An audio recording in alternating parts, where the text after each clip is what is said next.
કે ચમરબંધીની ચણેલ હોય તોય પાયામાંથી પડે, પણ 90 વર્ષે નડે એ તો બાપની કોટ બાલિયા. હમણાં જ સોશિયલ મીડિયામાં આપણા લોક પ્રસિદ્ધ લોક સાહિત્યકાર રાજભા ગઢવીના પિતાશ્રીનું જે અવસાન સ્વર્ગવાસના સમાચાર મળ્યા અને ખૂબ જ દુઃખ થયું. તો એ વખતે સમાચાર સાંભળ્યા પછી મારા મનમાં જ ઓટોમેટિક કે રાજભાને આ જે દુઃખ પડ્યું છે, જે વેદના પડી છે, એને મારે કંઈક દુઆમાં વ્યક્ત કરવી છે. અને કુદરતે કંઈક એવા શબ્દો મને આપ્યા અને એ રાજભાના પિતાશ્રીના અવસાન ઉપર જે દુહામાં વ્યક્ત કરવા માટે મને કુદરતે શબ્દો જે આપ્યા છે એ દુહામાં હું આપણી સમક્ષ વ્યક્ત કરવા માંગુ છું.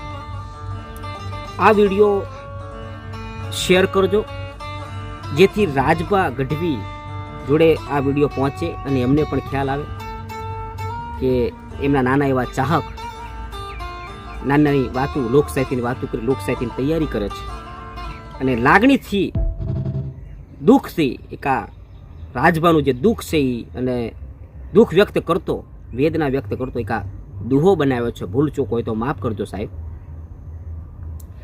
કે રાજભાના મનનો ઈ રાજા, કે રાજભાના મનનો રાજા ને યાલસુર ભાછે યડા ભીડ, પણ યડા ભીડ આજ આથમ્યો એ ભોળિયો ભાંગે આ રાજની ભીડ. સાહેબ બાપ તો બાપ છે. રાજભા જે ગઢવી છે એમના બાપ એના હૃદયમાં સાહેબ રાજા જેવા છે, રાજા સમાન છે. આ મારું અનુમાન છે. અને સાહેબ એ અડાફેડ માણસ, હું તો એમનો બહુ પરિચયમાં નથી પણ એમને ઇન્ટરવ્યુમાં ઘણા સાંભળેલા સાહેબ. બહુ મર્દાનગી વાળો માણસ. કારણ કે વિચાર કરો કે રાજભા જેવું વ્યક્તિત્વ એક નાનકડા નેહડામાંથી સાહેબ વિદેશ સુધી આપણી સંસ્કૃતિને દર્શાવતું મહાન લોક સાહિત્યકાર, જેને વિદેશમાં આપણું નામ કર્યું છે આપણા દેશનું, સાહેબ એના બાપમાં કઈ ખોટ હોય નહીં સાહેબ. એમાં સંસ્કારનું કઈ કેવું ન પડે. એટલે આળસુર ભા છે અડા ભીડ, પણ સાહેબ અડા ભીડ આજ આથમ્યો. જન્મ અને મૃત્યુ નિશ્ચિત છે, પણ સાહેબ માનવ દેહને સાહેબ દુઃખ તો લાગે. એટલે અડા ભીડ આજ આથમ્યો. પણ એ જે દુઃખ છે રાજભાને, એ મારો ભોળિયો નાથ, એ ભગવાન ભોળાનાથ, એની જે દુઃખ સહન કરવાની શક્તિ એ ભોળિયો નાથ રાજાની ભાંગે ભીડ, ભોળિયો ભાંગે રાજાની ભીડ સાહેબ.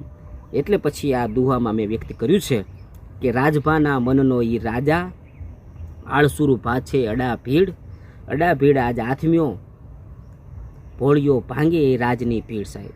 આપને વિડીયો શેર કરવા વિનંતી. જય દ્વારકા.